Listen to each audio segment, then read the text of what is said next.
the next thing that we have to do in the game is go to the gold saucer once again, and we need to get the keystone. So our camera is still in this mode from us doing the R1 hold into Rocket Town, you know? So if you just tap R1 or L2, or L2 or R2, I'm not sure if I've said this yet, R2 and L2 on the world map switch camera modes. And so that's how you just get back to this mode. Quickest way over to Gold Saucer is, you know, not much to say about it. It's just this path right here. And on the way up to Gold Saucer, you might get a couple fights. You know, this is all just kind of world map RNG. So you can land about right here. As we exit the vehicle, we get those negative 30 fractions. So, you know, at least we get that.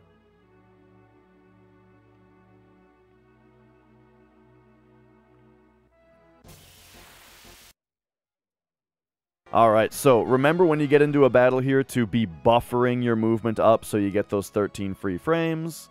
And then, really what, one battle on the way up is basically average, you know, 2 is kinda bad, 3 is like really unlucky. So I buffer up left here and just go straight into Gold Saucer. And up left once again. In here. This time it's not a bathroom break when you run in here. So now, this time, we have the same conversation here about spending 3,000. Then after she does the 1, 2, 3, 4 text box, it's one more. This time when you come in here, just buffer up. Only buffer up and trust. Just up. That brings you straight to the battle square. There you go. And then it is a up or a right. You know, you come in from the left, so it's right up into here. And keep up buffered, because we are going straight back here. And then up straight to the keystone.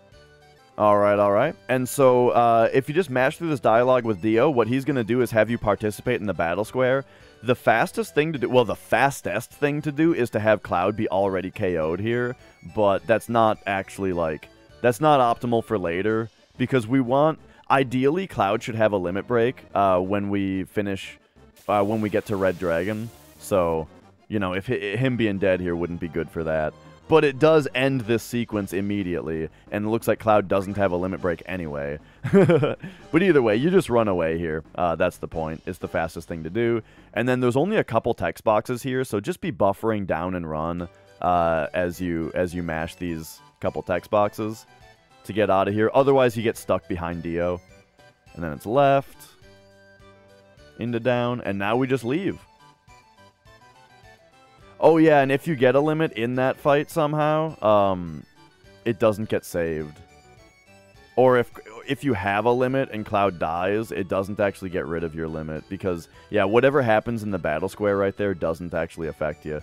Okay, so come on and talk to this lady and initiate the next significant story portion of the game.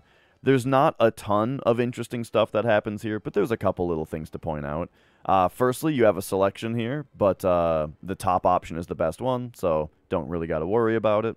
The next thing to happen here is we get the date scene, the famous date scene. There is one thing to pay attention to here. There are 3 selections to make during this part. The first one is the top option. So what I do is I just wait until I hear a selection happen. Oh, you heard a selection happen, so now it's time to pay attention. One text box, and you pick the second option. So just mash until you hear that option happen, and then go, oh, okay, one more text box, then pick the second option. Then, after he says the words, say it, you know, after Aeris' line, then he says, say it. That is also the second option. That ruins the play as quickly as possible, which ends this cutscene as quickly as possible. If you don't do that, you know, it's not a huge deal if you don't do that. Oh, and then also, by the way, when she says enjoy the sights of Gold Saucer, bathroom break. You can run off and take a bathroom break. Because this next part is auto-advance. But yeah, it's not a huge deal if you pick the wrong options in the play. You just lose a little bit of time. It's not a ton of time, but that's the fastest way to do it. So this part is auto-advance, which makes it a nice bathroom break until there's this part, and then when it goes back and the background is black, that's when you have to start mashing.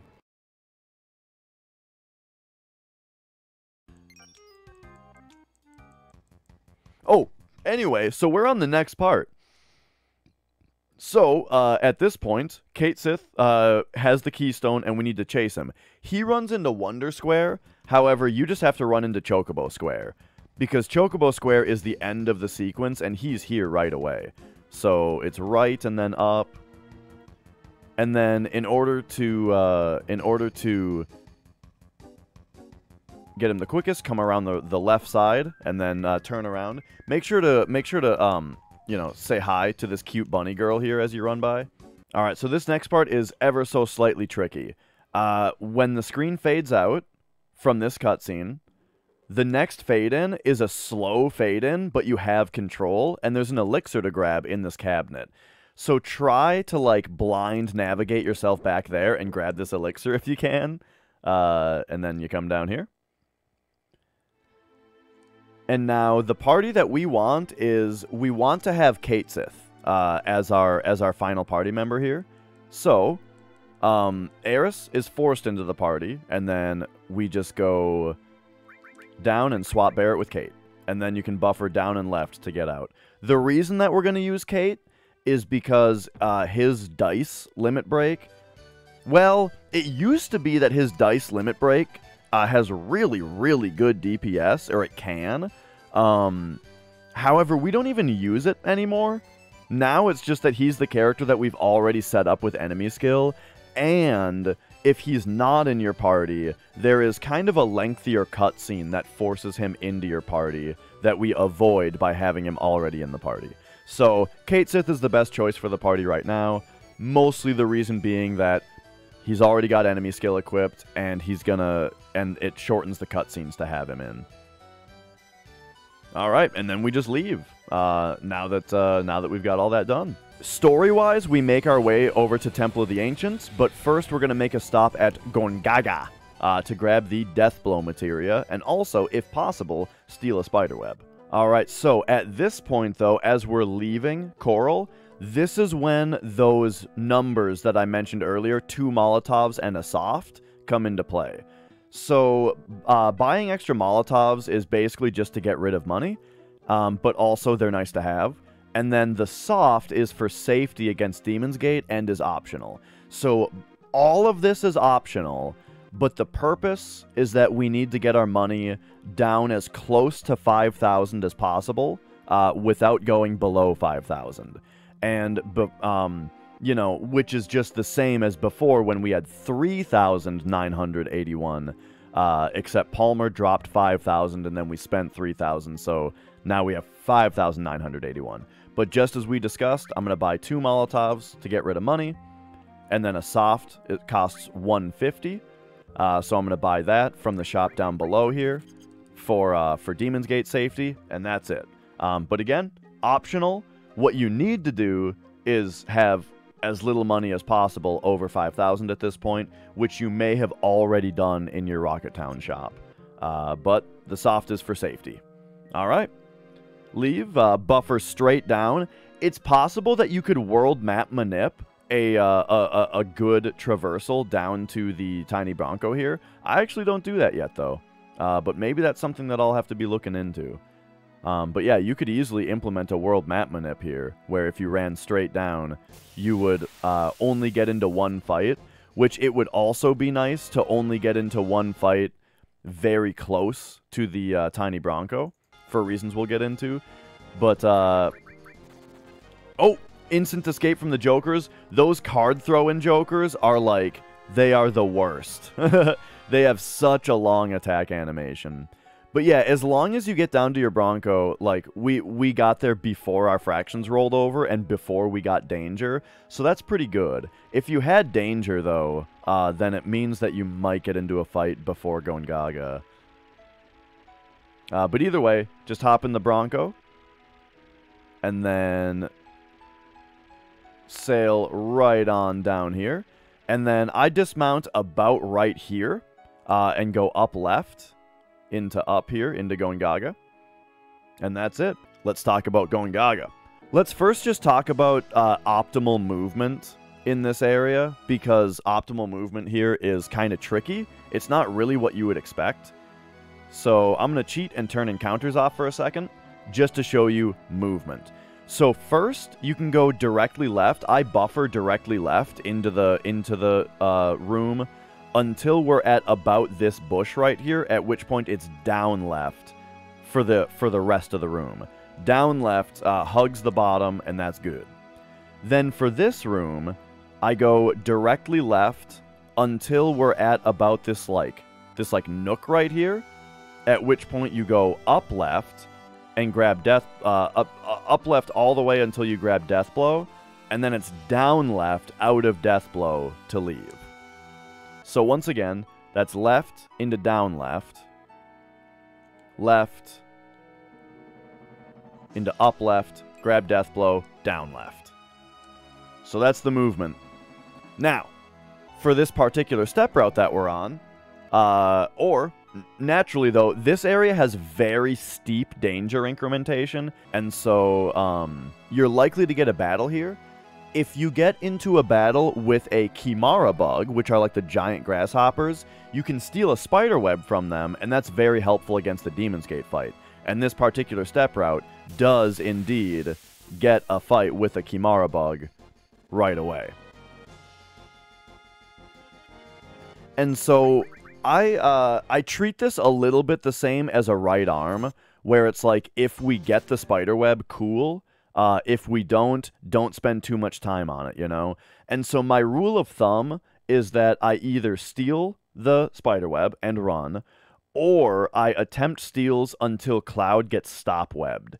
If the Kimara bug does stop web on Cloud, because he's the only one who can steal, and so he gets paralyzed, then I don't think it's worth it to wait for that to wait for it to wear off. It's better to just run if that happens.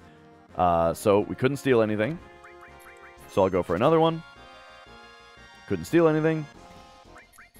It's a pretty high steal rate, so this is actually very unlucky.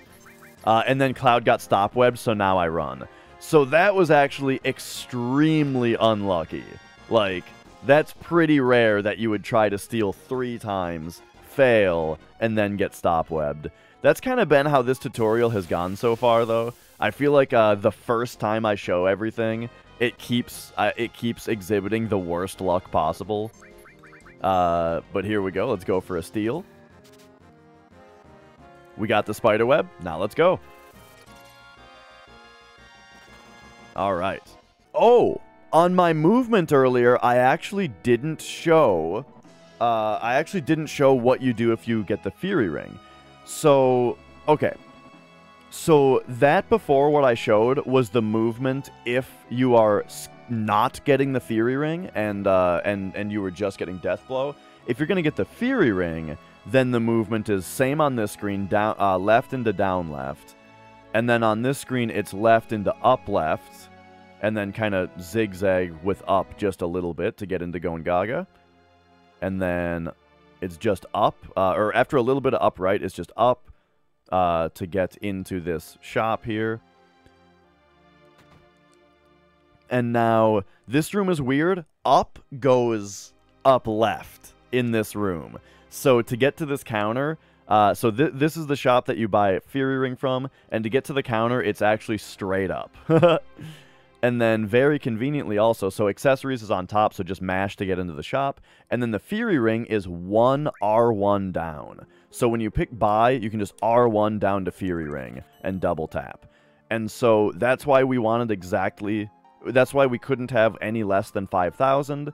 But due to Fort Condor later, we want to have as little as possible right now. At least with my money route. Yours might be different. But there we go. And then after that, we just leave. So with the step route now, we need to take, we actually need to take a bunch of steps here. And so this is a spot where I've got them written down. It's 14 on the first screen and then 25.5 on the second screen. So that is 1, 2, 3, 4, 5, 6, 7, 8, 9, 10, 11, 12, 13, 14. Into 1, 2, 3, 4, 5, 6, 7, 8, 9, 10, 11, 12, 13, 14, 15, 16, 17, 18, 19, 20, 1, 2, 3, 4 and a half. And so you might be wondering, like, what if you can't see Cloud's feet for a moment? Like, after we do the 1, 2, 3, 4, 5, 6, 7, 8, 9, 10, 11, 12, 13, 14, and then we come in here. So you can't see Cloud's feet when you're underneath this, this log, but you'll get used to the timing. But also, remember that Cloud starts his walk animation on his left foot, and he steps over to his right foot. Left, right, left, right. Right when you hit the D-pad. Left, right, left, right. And so what that means is if you count like I do, where you start on 1 right when you hit the D-pad, that means that the right leg is always even numbers. And so you can use that to make sure that you're lined up as you come out the other side. So like 1, 2, 3, 4, 5, 6, 7, 8, 9, 10, 11, 12, 13, 14 is the even one. 19, 20, 1, 2, 3, 4 and a half.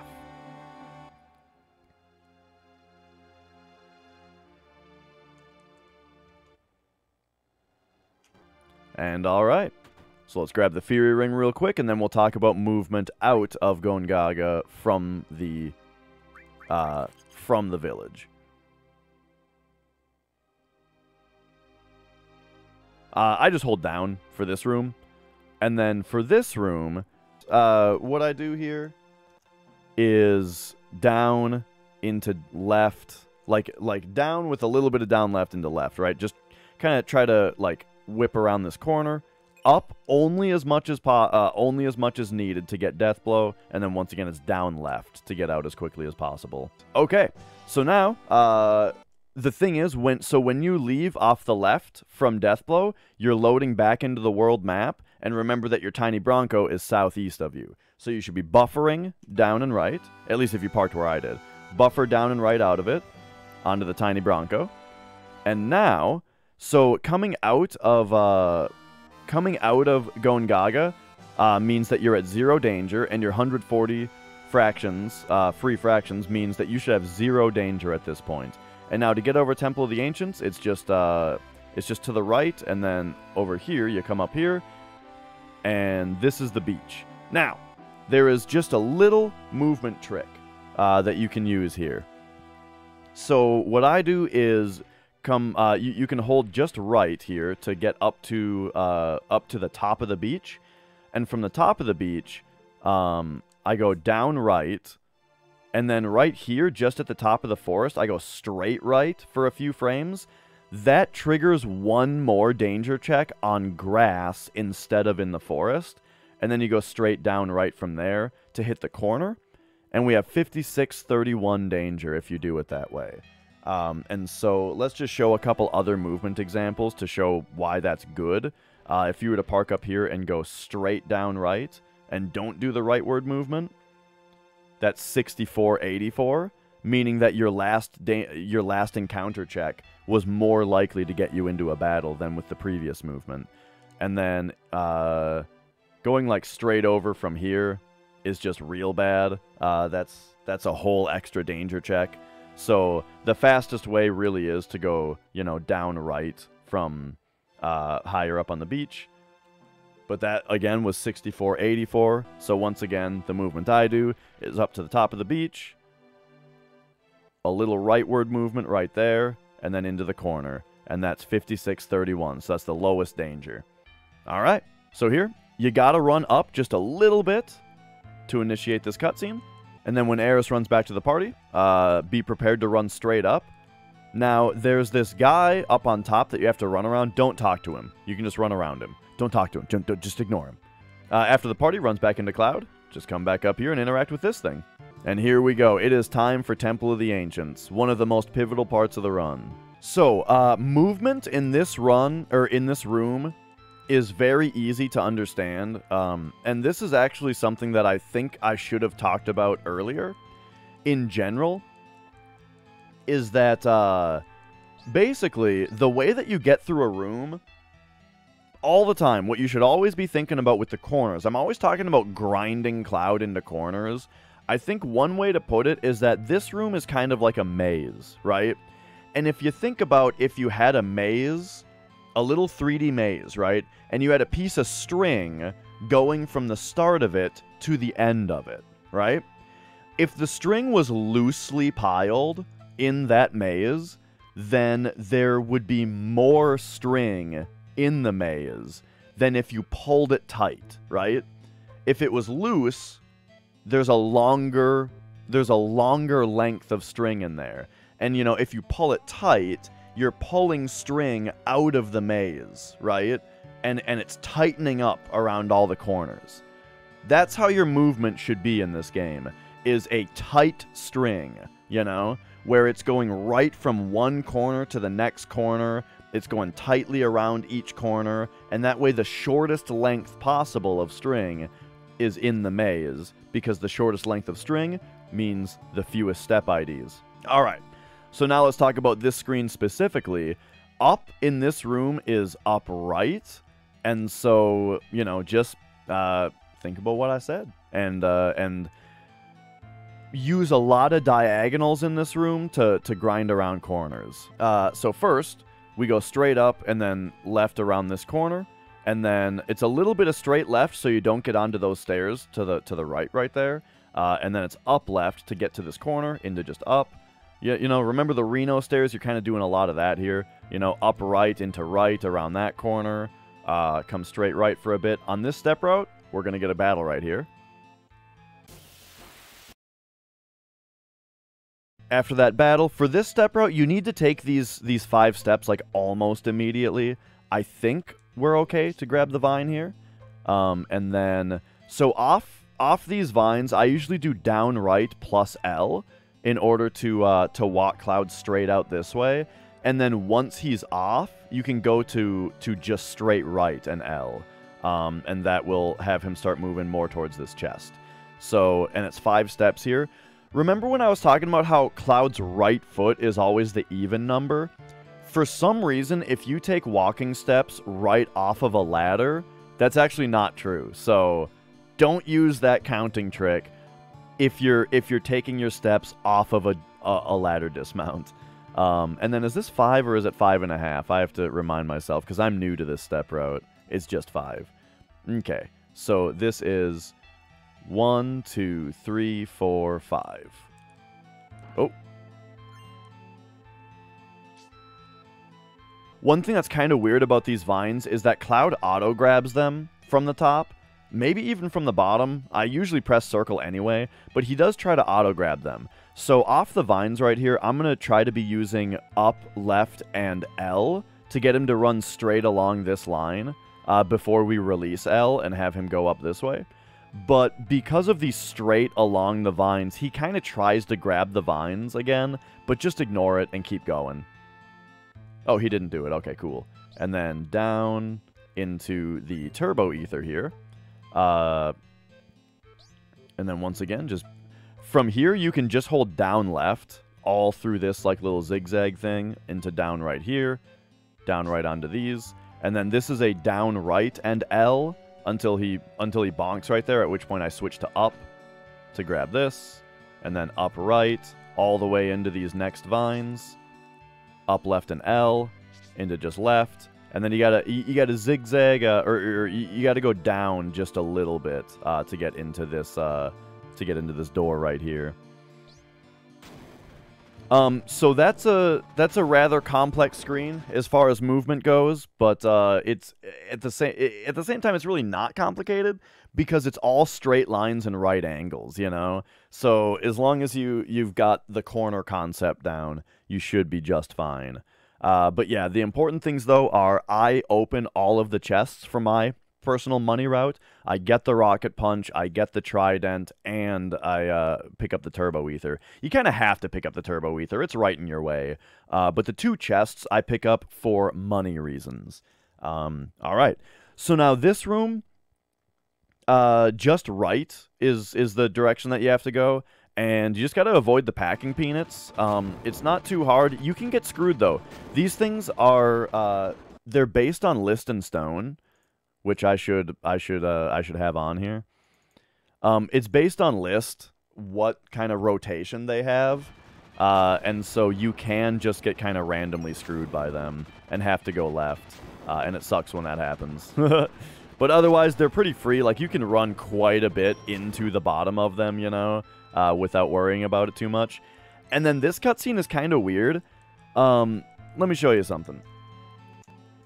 If you're buffering left here or any direction on the D-pad, Cait runs and Cloud runs. Oh, cool. What's kind of weird here, though, is that Cloud actually waits here.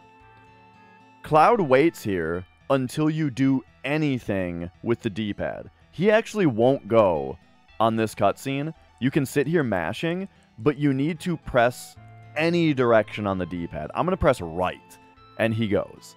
And he auto-runs. For some reason, you actually have to press the D-pad to get that cutscene to go. I don't know why. I don't know why they did it that way. Alright, so we get a little cutscene here, and during this cutscene is when I try to kind of like mentally remind myself, or look at my notes as to what to do for the Red Dragon menu. You know, a lot of the time during mashing on a cutscene like this is a good opportunity to check your notes. Because right after this cutscene is when I do my Red Dragon menu.